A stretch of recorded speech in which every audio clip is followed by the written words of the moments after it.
ఇంతకు ముందు ఎంతమందిని చంపాడో ఆఖరికి మమ్మల్ని చంపడానికి కూడా ప్రయత్నిస్తున్నారు. ఎవరున్నారు? వీడికి బోర్డు అంత నెట్వర్క్ ఉంది బయట.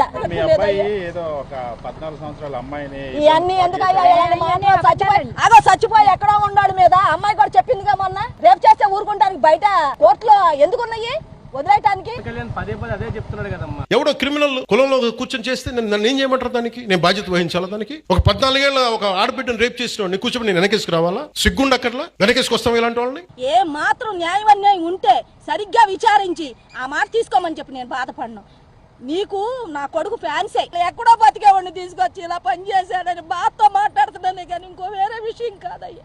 నాకు అసలు ఏ వద్దు, మీరు అందరూ దయచేసి నాకు ఇంత బూడి తిప్పించండి, నేను కార్యక్రమం చేసుకుంటా. అయ్యా రాజేశ్వరి ఈ కేసు గురించి మీతో అందరితో వీడియో మాట్లాడింది. న్యాయమైనా చచ్చిపోయినోడు మిందలు కాదు. అమ్మాయి ఆడియో ఇచ్చిన తర్వాత కూడా మర్నాడు మీటింగ్ లో పవన్ కళ్యాణ్ ఈ కామెంట్.